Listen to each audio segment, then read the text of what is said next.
I figured I'd start with the Grinch since that's kind of what I'm calling this whole project. I got it all cut out, all the holes drilled. I pretty much got my full profile. I'll try and explain what's going on. Got that 1/2 inch hole, which I'll have a 1/2 inch piece of titanium for the loop, the wrist loop. These 4 holes are going to be for the handles. I'm going to do the flared titanium. This hole right here will be for the I've never tried it, but I'm going to put one of those lanyards on.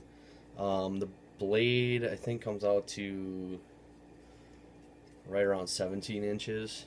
Right now, when I first started with the piece, it was about 3.5 pounds.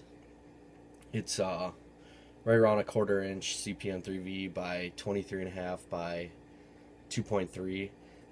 At this stage, it's right around 2.5 pounds. So I think once I'm done with everything, got the handles on, it should be right around 1 3/4, 2 pounds, somewhere right around there. But it's I'm really digging it. I'll show you the milling machine that I've been.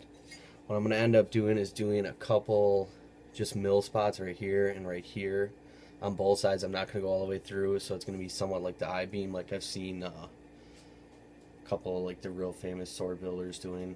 And then I'm going to round the back, so I'll have a nice smooth profile.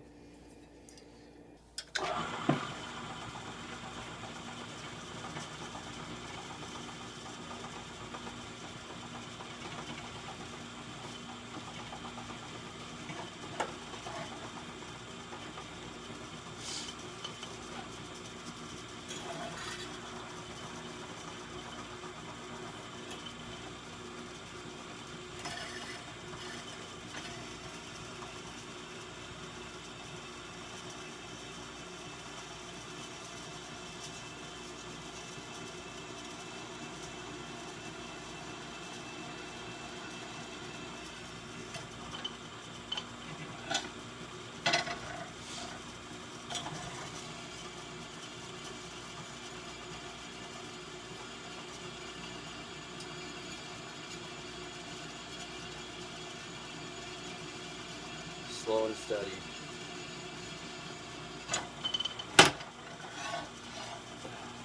The shop and more. So here's what I'm doing. I'm going to mill out these pieces on this side, and if I feel like it tonight, I'll flip it over and try and duplicate it on the other side. So far, it's got great balance. Loving it. Alright, so little safety. If you're machining on a milling machine, you want to face the long part, whatever can flip around,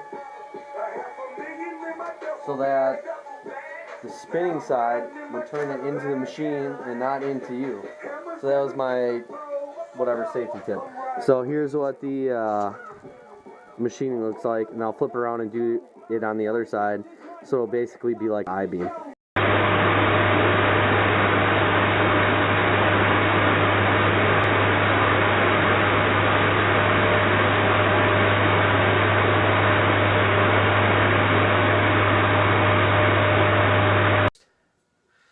So previously I had showed you that I had milled these spots out and I drilled my holes. I'm going to have a titanium piece in here that goes for a lanyard, etc, etc, etc. So today I had some time and I started grinding. It's going to be kind of hard to see because there's a little bit of a reflection, but I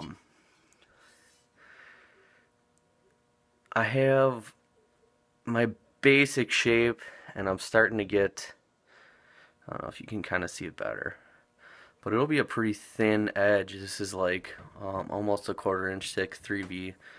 I've rounded off the back, but I'm going to leave the top like 2 inches flat. You can kind of hammer stuff and it'll add a little strength to the tip or weight, whatnot. This part I'm going to grind pretty thin since it's wider down here than it is at the center of the top. And So I'll have a nice real thin edge probably right here, because I think the majority of the cutting is going to be kind of this area, chopping, excuse me.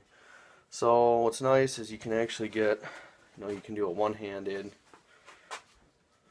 or you'll be able to do a one-handed chop. Definitely like the two-handed, and also you'll be able to get kind of wild with the one-hander. My sound effects. So it's about 2 feet overall. It's a little wider than 2-inch blade here. I think it's about 2 3/8 wide right here. So general idea, general shape, it's going to be about 2 pounds. I think the next video I'll show some of the final grinding, and then when I actually do the finishing before heat treat, that'll probably be number 3, video number 3. So while I'm at it, I'll just show you a CPM3V little blade that I'm going to work on for like a bushcrafty type thing. I'm going to mill the center of this out so it's real nice and light, and obviously the blade needs more actual shaping, and then I'll start grinding in the bevels. Just to give you some idea, this is a machete, Z-Wear machete. This is about 17.5 inches overall, and this I'm going to leave just like this. I'm going to do real simple wooden handles. This is going to be kind of an homage to my great uncle Laurie's Marine USMC machete, Village Blacksmith machete, because I'm going to keep that in safekeeping, and then this one's going to be probably my beater, or I might sell this, but just to give you some dimension, this is probably about 2 or 3 inches bigger than a GSO 10. The blade's longer, the handle's longer, so 17 inches overall. As you can see, the Grinch is a pretty big blade. And I posted a couple pictures of this, and this is going to be just a sampler because I'm going to do a big Keffeler style knife, blade, sword in Z-Wear, and we'll see how it goes. This is Z-Wear, so alright.